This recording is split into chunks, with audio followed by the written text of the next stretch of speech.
The recording? All right. Thank you so much, and everybody who keeps helping with the YouTube. So this will be the source verses from the precious treasury of the way of abiding by Longchenpa. Homage to glorious Samantabhadra, primordial Buddhahood, the ground of fully evident enlightenment, unchanging, spontaneously present, the basic space of the Vajra heart essence.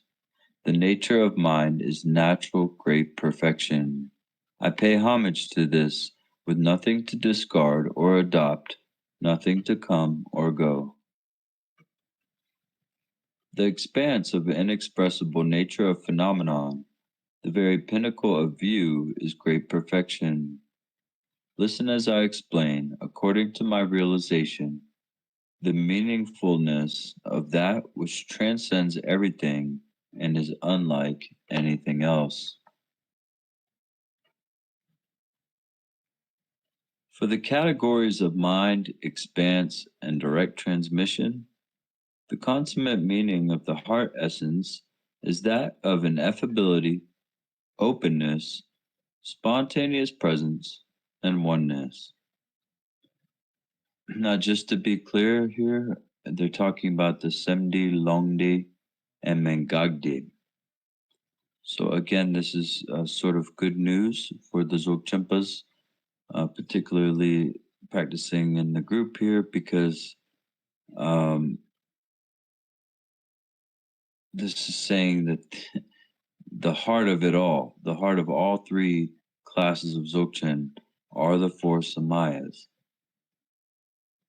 And the four samayas are very, very powerful, very useful along the path.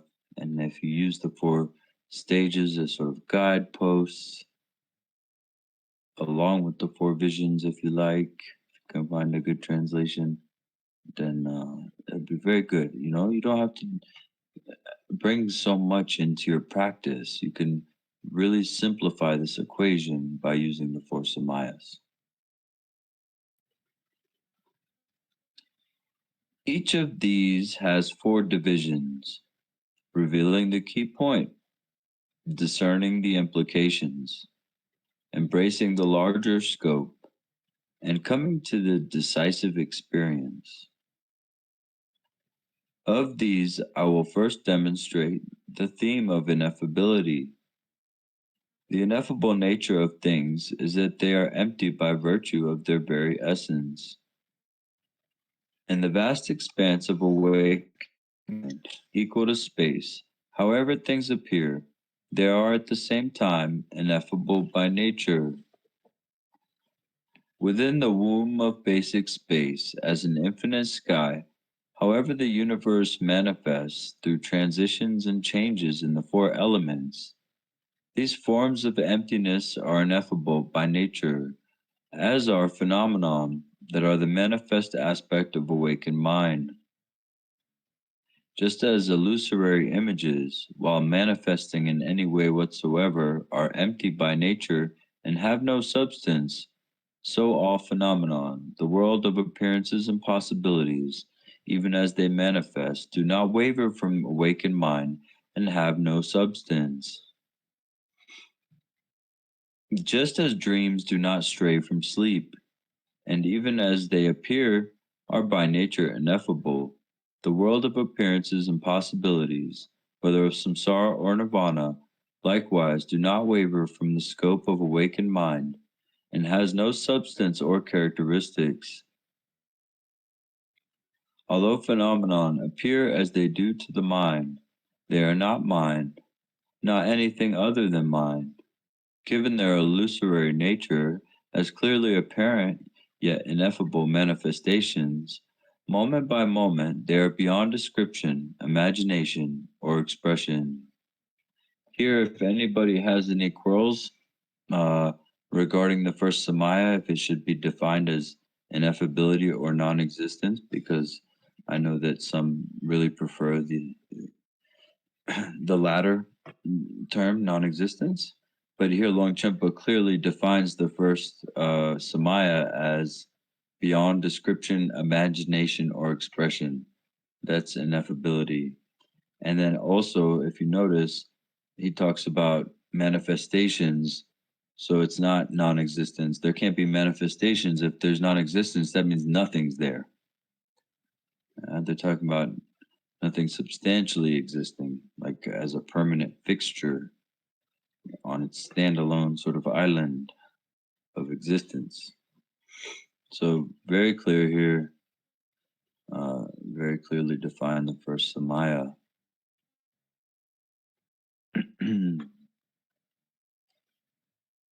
For this reason, know that all phenomena that appear to the mind are ineffable, even as they manifest. See, imagine if you used the word non-existence here.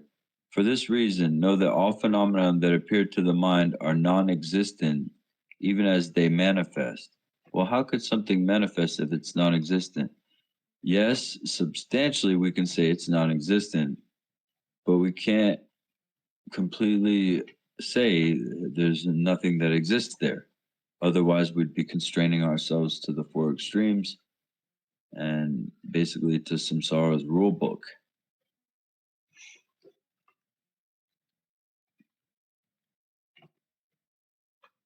So the fact, Toko Organ Rinpoche was very clear about this too. The fact that your mind has a power which has an appearance, because of these appearance, makes it so this is not nihilism we're dealing with.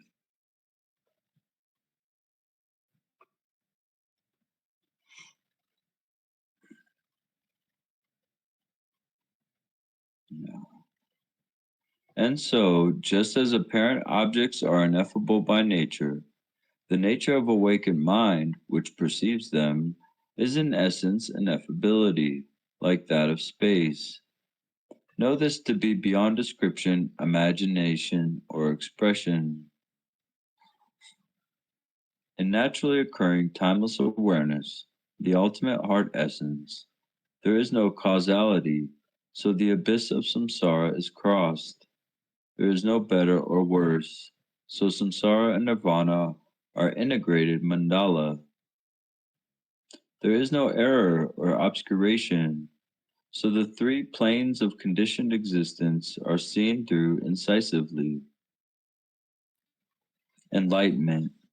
The nature of mind, like space, is not defined by an extreme or bias, for it is non-dual by nature, so there is no view to be cultivated, no samaya to be upheld, no effort to be made in enlightened activity, nothing to obscure timeless awareness, no levels on which to train, no paths to be traversed, no subtle factors, no duality, no dependent relationship.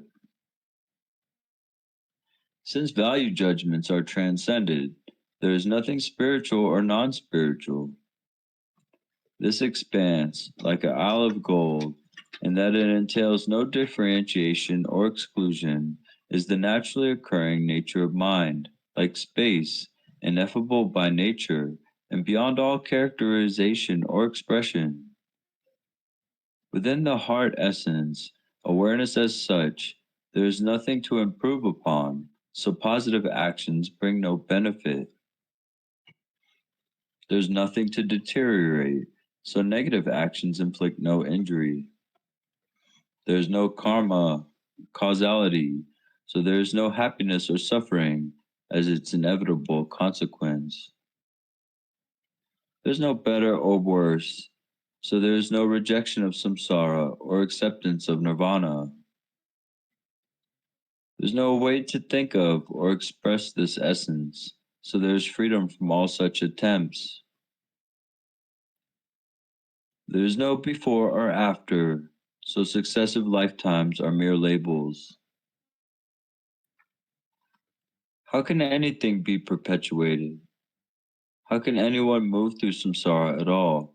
What is karma? What are its inevitable consequences? Contemplate and examine the ultimate meaning, which is like space. Even though you investigate intelligently, contemplating and analyzing over and over, there is no fragment of substance, not even an atom can be found, and no division of time. With no dualistic perception, in that very moment there is abiding in the heart essence, ultimately meaningful and fundamentally unconditioned, ineffable when examined, and by the same token, ineffable when not examined. Phenomenon in their multiplicity are always ineffable. Since there is not the slightest frame of reference, even in terms of conventional labels, know that by nature they have no substance, like illusions.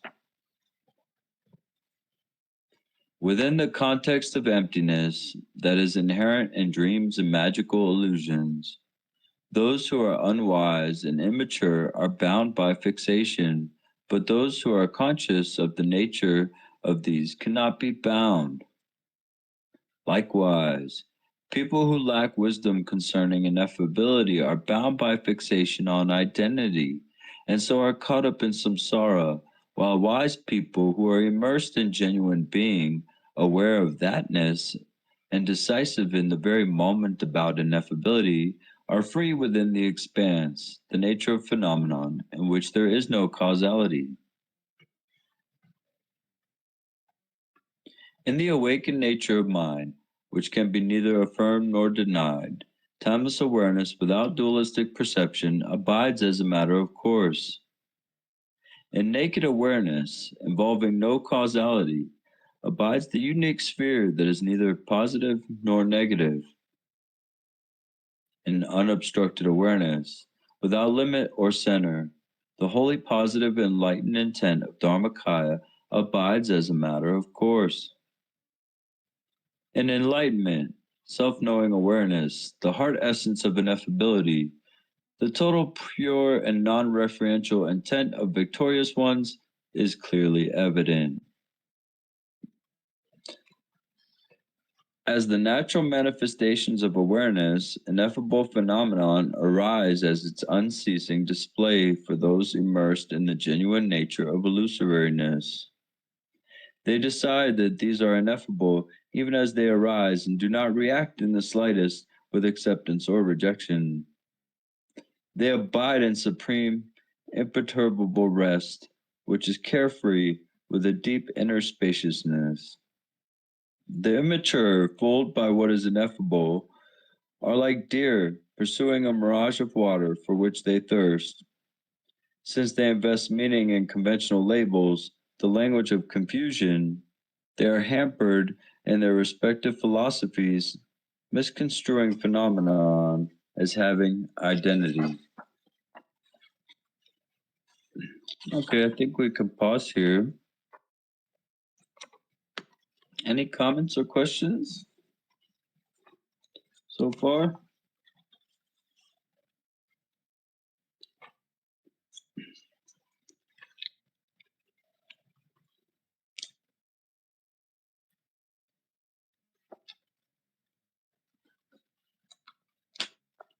Everything's so spooky quiet today. I hope you guys are okay.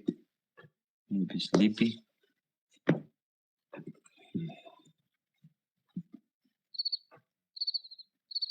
Yeah. Okay. Maybe everybody just resting, huh? Feeling good?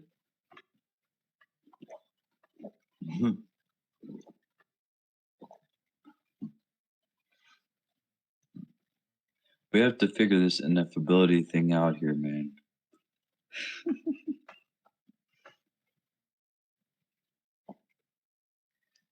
Yeah, that to me, these four samayas are really potent, and Longchenpa plus great translation conveys something that we can access, which I really love about these treasuries.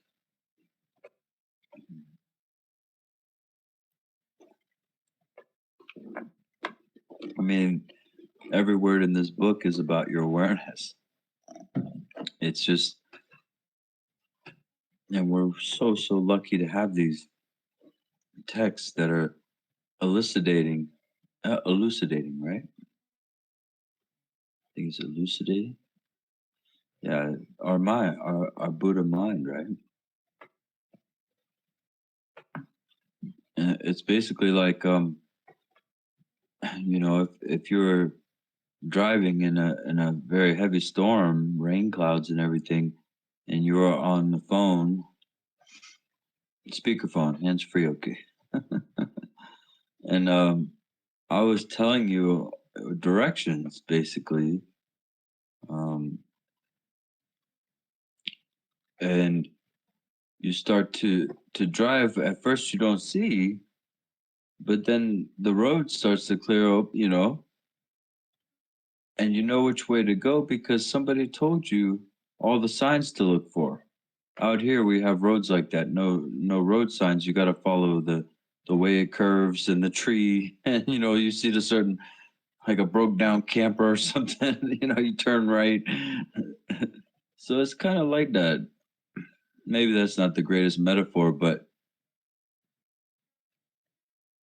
it's very much like describing something that we already have. So these are all mnemonics. They're mnemonics and uh, describing our Buddha mind. Very wonderful. And it's almost like we're getting to it through the storm of our own mind.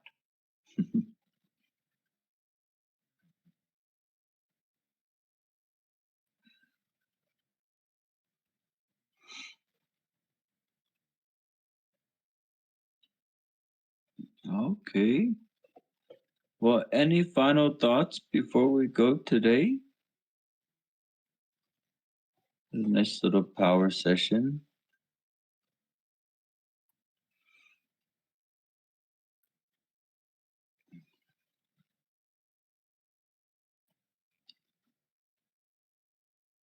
To me, there doesn't have to be any differences there.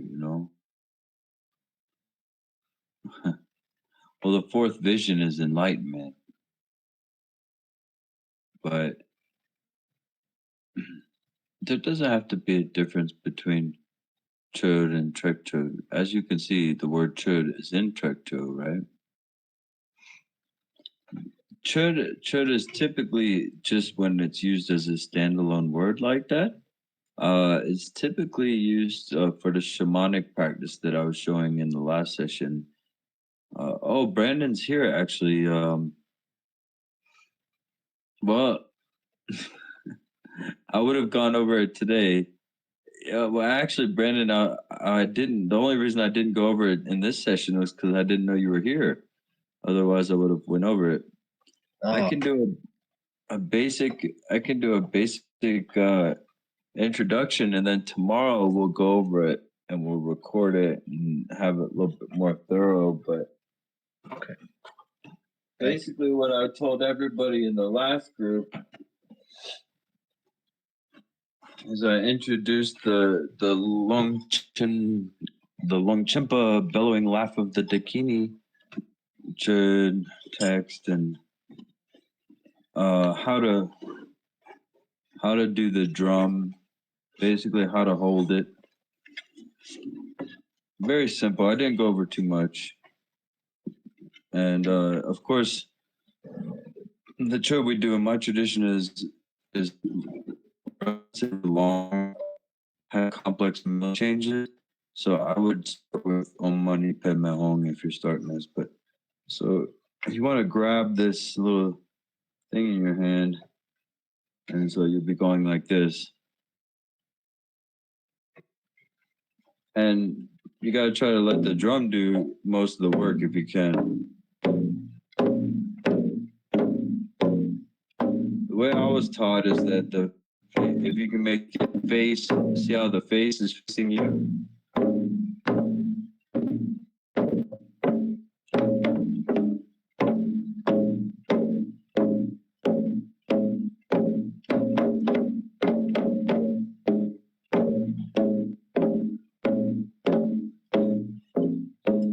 So that's the basic way to drum.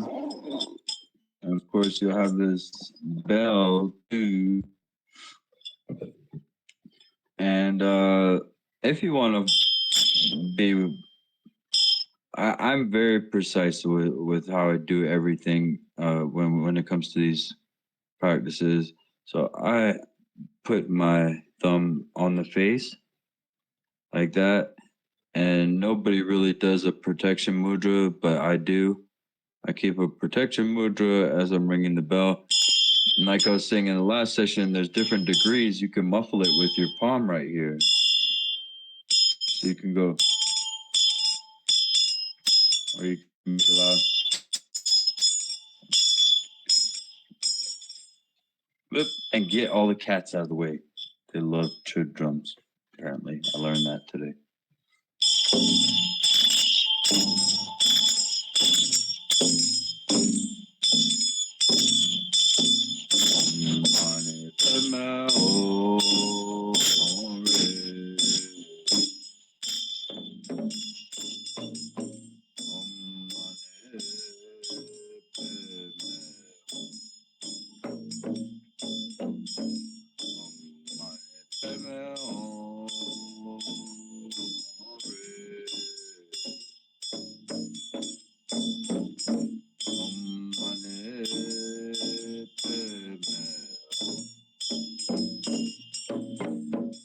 Usually you do that a little bit harder, like up here.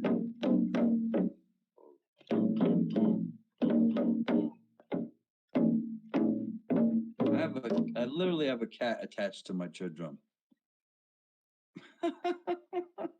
Kitty, no, get.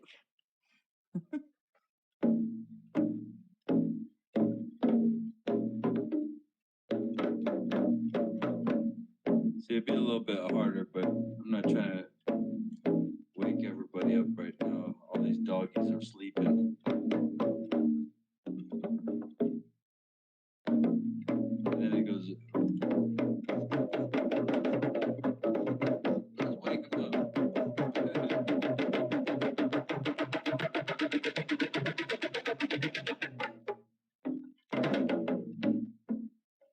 They're just basic little chöd things. Ways to use this drum. How many beats do you go in between each double It drum? depends on the chöd you're doing, but typically it's like dun dun dun dun dun dun dun dun dun dun dun dun dun dun dun dun dun. 1, 2, 3, 4.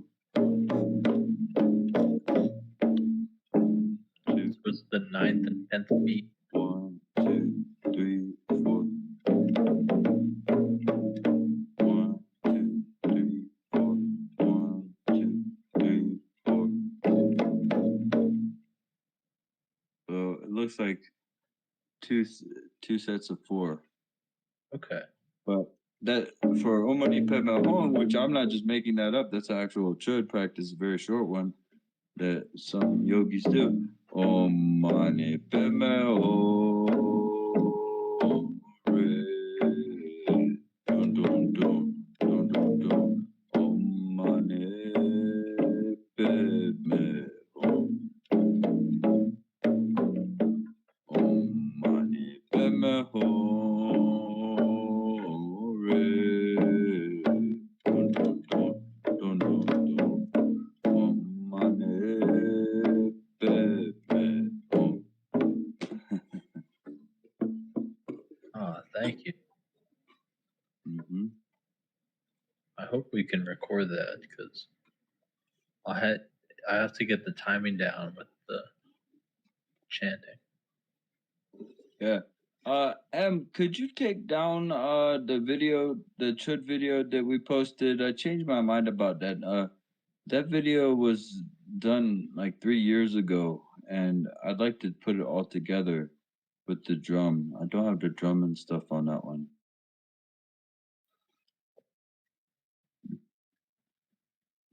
Okay. This was recording.